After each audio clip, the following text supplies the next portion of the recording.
בפרסומים בעיתונות אומרים שאתם הבויז בנד הראשונים בארץ בעצם. מה זה בויז בנד? בוי בנד זה להקת בנים. אנחנו באמת להקת הבנים הראשונה בארץ, כאילו, כולנו.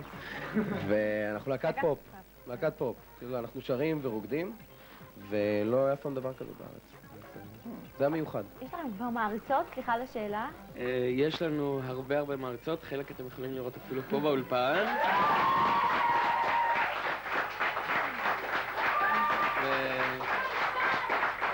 ואני להגיד שהן נותנות לנו המון תמיכה וכיף, ואנחנו נורא אוהבים אתכם. אתם פרויקט שיזמה בעצם... אתם פרויקט שיזמה בעצם חברת תקליטים. אז מה האינפוט שלכם ביצירה? טוב, אז הסיגל הראשון אני, אמיר כתב והלחין. יש עוד שיר שאני כתבתי בדיסק, לב הים.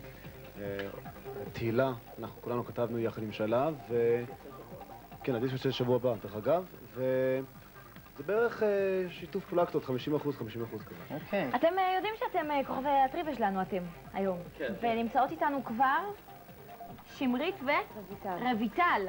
יודעות עליכם הכל, חבל לכם על הזמן.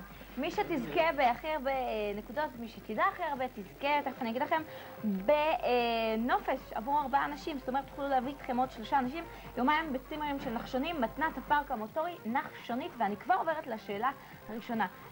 למי נפנה? ראשונה? לא יודע. נפנה לשמרית. שמרית. סתם. מהו השיר הראשון, שמרית, של היי פייב שיצא לרדיו? בואו נראה אם התשובה הזאת נכונה.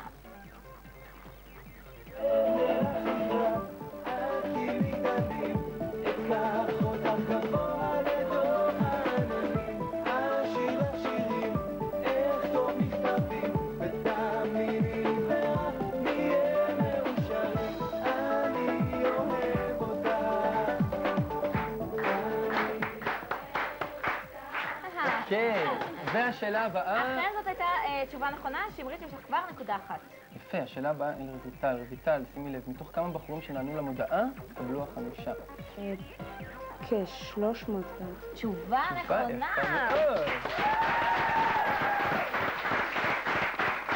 שמרית, מה הקשר בין היי פייב למופע הארנבות של דוקטור קספר?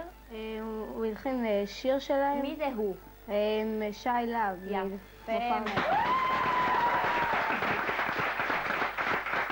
יודעות הכל, חבל על הזמן. אוקיי, רויטל, שימי לב, מאיזה שיר לקוח משפט הבא? כשאני קם היא לידי, הבית הוא ביתי. יום מעונן. בואו נבדוק אם התשובה נכונה. בואו נבדוק אם התשובה נכונה.